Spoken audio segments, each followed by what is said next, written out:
आज आहे गौरीपूजन आणि गौरीपूजनाच्या तुम्हा सर्वांना खूप खूप शुभेच्छा।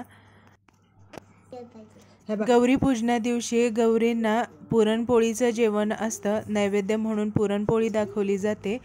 बायका हळदी कुंकवाला येतात आणि घराघरामध्ये एकदम असं प्रसन्न छान वातावरण असतं।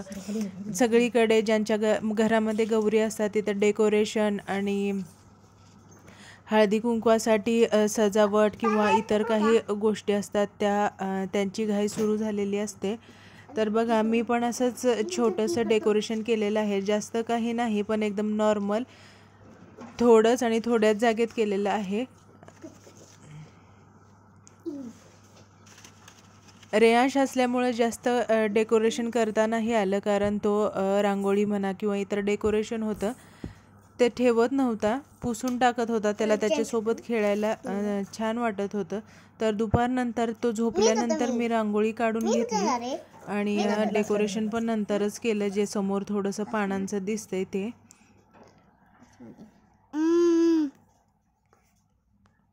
रांगोळी मी फक्त एका कलरची एका ठिकाणी आणि तिथून पुढे दुसरा कलर असं, म्हणजे एका ठिकाणी एकच कलर वापरला होता जेणेकरून त्या रांगोळीचा रियूज करता येईल, पण असं काही झालंच नाही। रेयांशने रांगोळी ती संध्याकाळी पूजा झाल्यानंतर ठेवलीच नाही, ती पुसून टाकली, म्हणजे मिक्स केली, त्याच्यामुळे रांगोळी सगळा कलर मिसळून एकच कलर झाला।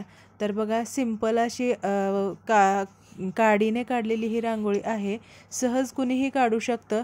फक्त मोठे मोठे डॉट डॉट द्यायचे, काय सर्कल कसलाही ठेवून, बांगडी असो प्लेट असो काहीही घरात अवेलेबल असेल गोल आकाराचं ते ठेवायचं आणि त्याच्या कडेने रांगोळीचे मोठे डॉट द्यायचे आणि काडीने ते फुलासारखे डिझाईन ओढून घ्यायचे। एकदम सिंपल, कोणालाही रांगोळी येत नसेल तर ते असे रांगोळी काढू शकतं। तर बघा एकदम सिंपल रांगोळी आहे पण दिसायला खूप छान दिसते। दिवसभर बाकीची तयारी झाली होती, पुरणपोळींचं जेवण पण बनवून झालं होतं, गौरींना नैवेद्य दाखवलं आणि त्याच्यानंतर संध्याकाळची पूजेची तयारी झाली, कारण आता बायका पण येणार होत्या हळदी कुंकवाला, त्यामुळे लवकर तयारी करून मग नंतर बाकीचं काम होतं ते उरकून घेतलं, म्हणजे बायका आल्यानंतर त्यांना हळदी कुंकू लावण्यासाठी म्हणजे एकदम फ्री टाईम मिळावा म्हणून।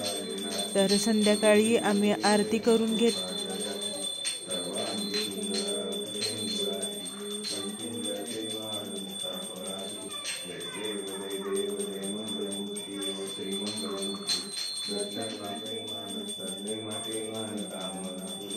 पहिल्या संध्याकाळचे 9 झाले होते आणि त्याच्यानंतरही काही बायका हळदी कुंकवासाठी येणार होत्या, तर थोडा वेळ आम्ही वाट पाहिली आणि जेवण पण करून घेतलं, कारण संध्याकाळी एक कार्यक्रम होता आमच्या इकडे साजरा केला जातो, तो गौराई रडवण्याचा आणि त्यांची नजर वगैरे काढली जाते आणि सपळूक सोडलं जातं।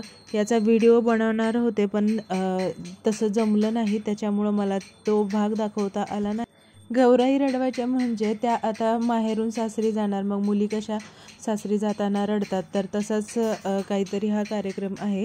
परात किंवा कुठलं तरी भांडं प्लेट वगैरे घ्यायची, उलातनं पळी त्यांच्या दांड्यांनी तो आवाज करायचा भांड्यावर आणि मंगळागौरीची गाणी लावायची, तर मग त्या रडल्या असं म्हणतात। आणि सपळूक सोडायचं म्हणजे काकडीचे 10 काप करायचे, 5 एका गौरीचे, 5 दुसऱ्या गौरीचे, त्याच्यावरती हळद कुंकू दूध पाणी टाकून त्याची पूजा करायची आणि नंतर सगळ्यात शेवटी दिव्यावरती चमचा पकडून त्याला थोडंसं काजळी येईपर्यंत वरती तसंच पकडून ठेवायचं आणि ते काजळ म्हणून गौराईंना लावलं जातं। तर अशा प्रकारचा छोटासा पण खूप छान असा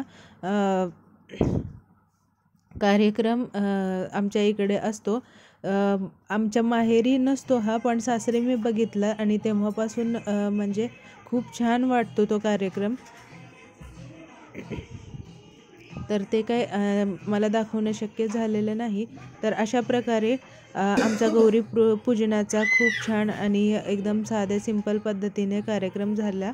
तर हा व्हिडिओ आवडला असल्यास नक्की व्हिडिओला लाईक करा, शेअर करा, सबस्क्राईब करायला विसरू नका।